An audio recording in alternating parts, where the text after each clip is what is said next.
Why is China accusing Japan of reckless militarism? Beijing says Tokyo's growing military posture is crossing a dangerous line. China claims Japan's military expansion is raising the risk of a future conflict over Taiwan. Beijing is sounding the alarm over what it calls a return of new militarism, targeting 40 Japanese companies with fresh sanctions. From missiles to bombers and economic retaliation, tensions are rising across East Asia like never before. What began as a trade dispute is now looking increasingly like a broader strategic confrontation between China and Japan. China has accused Japan of pursuing what it calls a dangerous path toward new militarism, as tensions between the two countries continue to escalate. Beijing has now imposed export restrictions on 40 Japanese companies over goods that can be used for both civilian and military purposes. The move comes after Japan protested joint China-Russia bomber patrols near its airspace. Tokyo has also accused Chinese Coast Guard vessels of entering its exclusive economic zone. Adding to the growing friction, Japan has announced the deployment of missile launchers on its easternmost island, further raising regional security concerns.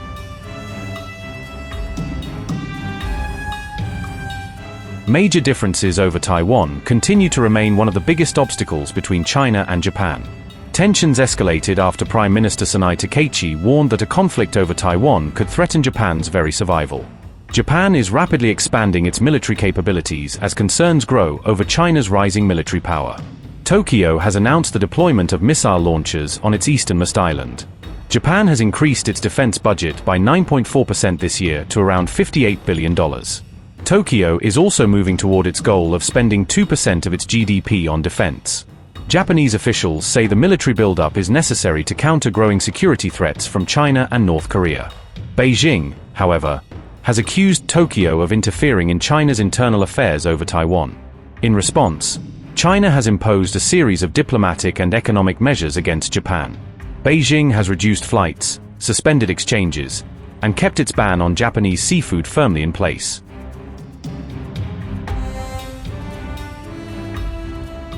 Chinese tourism, cultural exchanges, and business links have suffered as tensions between Beijing and Tokyo continue to deepen. Despite growing frictions, two-way trade between China and Japan still exceeds $320 billion annually. Both sides are now looking toward a possible meeting between Xi Jinping and Sanae Takaichi at this year's APEC Summit. However, Beijing insists Tokyo must soften its position on Taiwan before relations between the two countries can improve.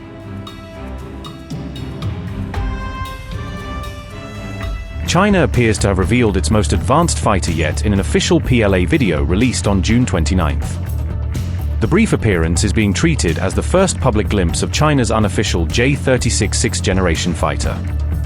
The video showed a tailless, ginkgo leaf-shaped aircraft flying past the cockpit of a PLA Y-20 transport plane. The clip appears to be the PLA's first indirect acknowledgement of a jet previously known only through leaks and test flight reports. The J-36 is believed to be a sixth-generation stealth fighter prototype. It reportedly features a tailless diamond wing configuration. Reports also point to a three-engine design. The aircraft is expected to have a low observable stealth airframe. It is believed to be designed for long-range, high-endurance missions. Analysts expect it to operate alongside autonomous drones in future combat. The program is widely believed to be led by AVIC Chengdu. A smaller sixth-generation prototype, known as the J-50, is reportedly being developed by AVIC Shenyang. The PLA has not officially confirmed the existence of either aircraft. Both designs have reportedly been spotted during test flights since 2024.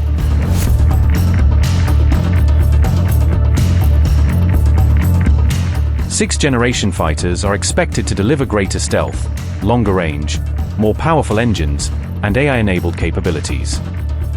They are also expected to operate with autonomous drones in future network-centric warfare. These designs represent a major leap beyond today's fifth-generation fighters such as China's J-20 and America's F-35.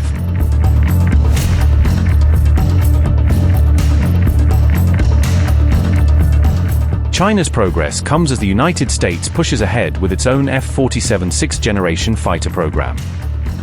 The U.S.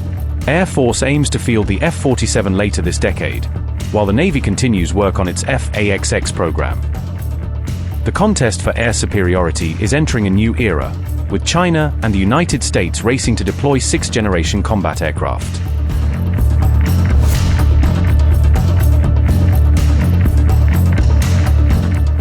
Pentagon is building a major logistics hub in Australia as concerns grow over China's expanding long-range missile capabilities.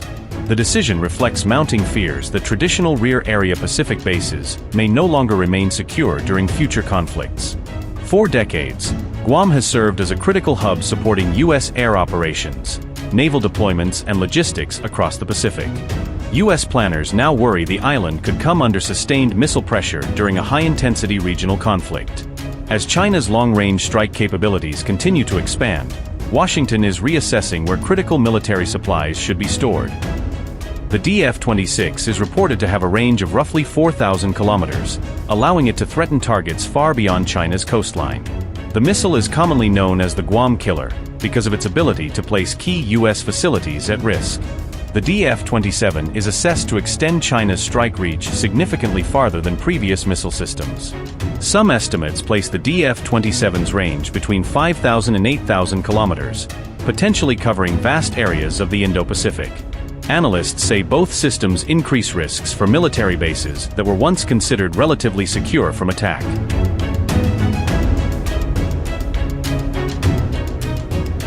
New $30 million facility in Victoria is designed to support rapid resupply operations across the Indo-Pacific region.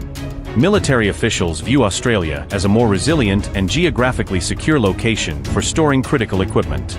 The project also deepens defense cooperation between Canberra and Washington amid rising regional security tensions. The project includes warehouses, administrative offices, and dedicated ammunition storage infrastructure. The site will stock military vehicles, spare parts, and sustainment equipment needed during prolonged operations. The Pentagon has allocated approximately $30 million to support construction and expansion of the facility. The facility is expected to achieve full operational capability and support functions by 2028.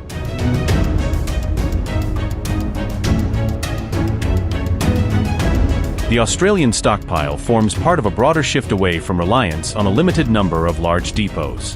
While Australia is being developed as a rear-area support hub, the U.S. is also expanding its forward presence. A new facility near Subic Bay in the Philippines will help support operations closer to Taiwan and the South China Sea. Australia provides long-term sustainment capacity and strategic depth for U.S. military operations in the region. Subic Bay offers faster access to potential conflict zones and frontline operational areas. Each site supports a different phase of military deployment, logistics, and force sustainment requirements. Together, the facilities strengthen the broader Indo-Pacific logistics network and improve operational resilience. The shift comes as China's missile advances challenge long-standing assumptions about regional military security. Bases once considered safe are increasingly being evaluated through the lens of modern precision strike threats.